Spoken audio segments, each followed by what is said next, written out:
ने कहा दिल्ली की हार आपके लिए अप्रत्याशित है। ये कह रहे हैं एक नेता के माथे पर ठीकरा फोड़ दिया। हम लोगों को भी यही लग रहा है कि अचानक विजय कुमार मल्होत्रा को लाकर आप शीला दीक्षित जैसे मुख्यमंत्री के सामने खड़े करते हैं और शायद कहीं न कहीं विजय कुमार मल्होत्रा बहुत सही नेता रहे हैं, अप्रत्याशित था, लेकिन लोग एक्सपेक्ट कर रहे थे कि विजय कुमार मल्होत्रा शीला दीक्षित को शिकस्त नहीं दे पाएंगे। इस समय अजीत जी मैं तो एक ही कारण समझता हूं कि संभवतः हम लोग बहुत अधिक आत्मविश्वास में आ गए, मान के चल बैठे कि दिल्ली हमारी है और यहाँ मुख्यमंत्री का हमने नारा दिया महंगी पड़ी कांग्रेस, एक्चुअली वाकई महंगी पड़ गई। महंगा पड़ा आत्मविश्वास, कांग्रेस आत्मविश्वास हमारे लिए महंगा पड़ा, अति आत्मविश्वास हमारे लिए स्ट्रेटेजी में कमी।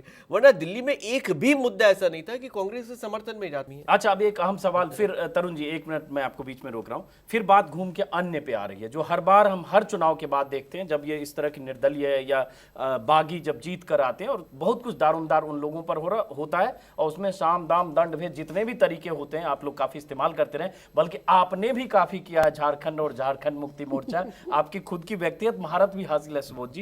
तो अब जब बात आ रही है राजस्थान की और उसमें से 7, 8, 6 नंबर अगर कम होते हैं तो किस हद तक जाकर सरकार बचाने के लिए कांग्रेस इनमें से इस लिस्ट में, जो लिस्ट हमारे पास है 27 लोगों की, इस लिस्ट में से किसको किसको तोड़ने के लिए क्या क्या देंगे?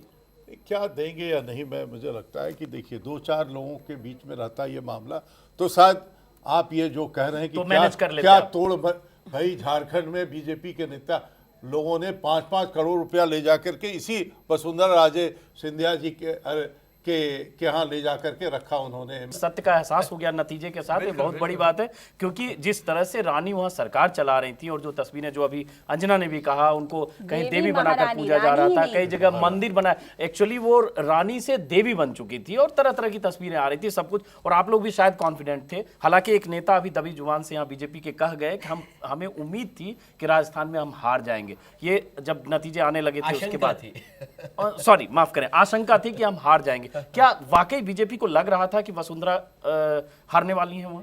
हालांकि अब आप कह देंगे क्योंकि हारे को हरी नाम। नहीं, हम लोगों को लग रहा था कि वहां जिस प्रकार से पिछला साल गुजरा, लगातार कुछ न कुछ दुर्घटनाएं होती रहीं। उन दुर्घटनाओं के कारण और जो रेबल्स थे वो बिल्कुल इतने प्रभावी, आप देखेंगे लगभग 30-32 सीटों पे ऐसा होगा कि जिनको टिकट नहीं मिले या कुछ हुआ। अच्छा, अंदर तो की बात बताइए कि जसवंत सिंह और ओम प्रकाश पाथुर इनका कितना रहा रोल वसुंधरा को हराने में? मैं समझता हूँ कि इन लोगों ने बहुत अच्छे से काम किया और हराने के लिए, अगर जितना इतनी सीटें हराने के लिए वसुंधरा राजे क्यों हार गए? हालांकि सुबह से हम तमाम नेताओं से जवाब तलाशने की कोशिश कर रहे हैं, कोई जवाब तो देता नहीं है, जाहिर है जो होता है वो बोलता नहीं है, लेकिन क्यों हारी? मैं तो ये कहूंगा कि बीजेपी क्यों जीती वो मैं बता सकता हूँ, क्योंकि 4 प्रांतों में चुनाव थे। की बात हम कर रहे हैं, मैं टोटालिटी में बात करता हूँ कि टोटाली में भारतीय जनता पार्टी जीती है, मतलब हारने के बाद राजस्थान में भी जीती है, इसका और कारण दिल्ली में भी जीती है। मैं आपको कहता हूं कि मैं आपको कारण बताता हूं।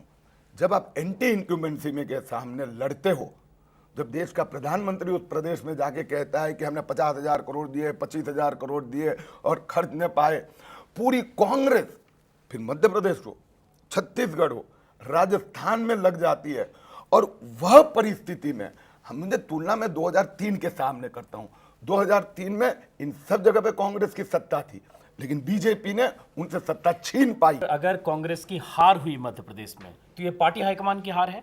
नहीं, ये आप कैसे अभी आपने कहा कि फैसला हाईकमान करती है, तो हार भी हाईकमान का हुआ? किसी भी अकेले कांग्रेस के अंदर नहीं, किसी भी पार्टी के हम अंदर कांग्रेस की फैसला बात कर रहे हैं। हाईकमांड करती है, हाईकमांड ही करती है। तो हाईकमांड की हार हुई ना? नहीं, फैसला हाईकमांड का नहीं, लेकिन मैं कहूंगा कि पार्टी की हार हुई है। करीब समय साहब, आमतौर पे आप सुबह से ये जवाब देते आ रहे होंगे कि बीजेपी क्यों जीती। हम थोड़ा दूसरा सवाल पूछ रहे हैं कि मध्य प्रदेश में राशिद साहब की पार्टी कांग्रेस क्यों हारी बुरी तरह से? मैं एक जब थोड़ी स्पष्टता कर दूं कि यहाँ बैठकर बड़ा लीडर यानी high profile leader is a बड़ा लीडर, और शिवराज सिंह लो प्रोफाइल के है, इसलिए ऑर्डिनरी। मुझे लगता है हम थोड़ा कहीं हिंदुस्तान की राजनीति या जनता को समझ नहीं पाए। दिल्ली में विजय कुमार मल्होत्रा को शीला दीक्षित के सामने उतारा, विजय कुमार मल्होत्रा को उतने बड़े फेस की तरह लोगों ने शायद एक्सेप्ट नहीं किया, क्योंकि नतीजे सामने, अभी आप इसको झुठला नहीं सकते। इसकी क्या वजह रही कि विजय कुमार मल्होत्रा को लाना पड़ा और क्या वजह रही कि विजय कुमार मल्होत्रा को जनता ने एक्सेप्ट किया, इसके बारे में हम ब्रेक के बाद बात करेंगे। फिलहाल बहुत महत्वपूर्ण सवाल आपने उठा दिया। क्या विजय कुमार मल्होत्रा को लाना बहुत बड़ी गलती कर दी बीजेपी ने यहाँ पर? अब तो बीजेपी के अंदर से ही ये बात उठने लगी है कि हाँ शायद, और दूसरे नाम अरुण जेटली का नाम भी सामने आ गया। आप कीजिए बस थोड़ा सा इंतजार, बने हुए हम पल पल की जानकारी के साथ। है अभी बहुत कुछ और, देखते रहिए न्यूज़ 24।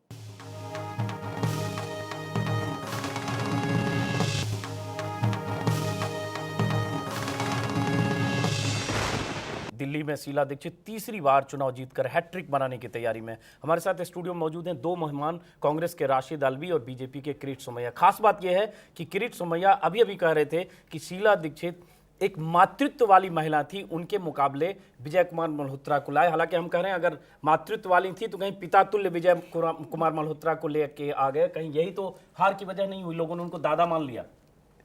मेरा कहने का मतलब यह था कि एक सीनियर लीडर, मैच्योर लीडर करके शीला दीक्षित को कांग्रेस प्रोजेक्ट कर रही थी और इसके लिए बीजेपी ने यह तुलना की, सोचा कि देश की राजधानी है, इसके लिए हम भी एक सीनियर लीडर को उनके सामने पेश करें। माफ करें, आपने बहुत बड़ी बात की, ओवर कॉन्फिडेंस। यही बात अभी कांग्रेस के नेता कह गए थे मध्य प्रदेश के सिलसिले में कि ओवर कॉन्फिडेंस उन्हें ले डूबा। आप भी कह रहे हैं ओवर कॉन्फिडेंस। ये ओवर कॉन्फिडेंस किसका?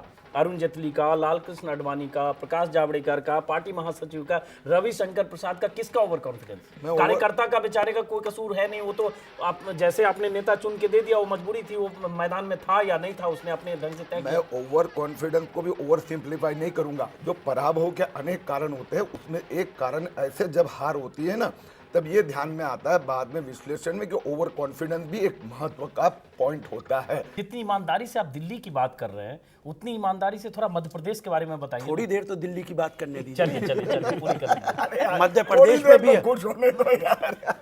मध्य प्रदेश में तो हम शुरू में आते ही मध्य प्रदेश की बात की, अब उसमें कोई गुंजाइश चलिए आप नहीं दिल्ली रही। पे बोल लीजिए।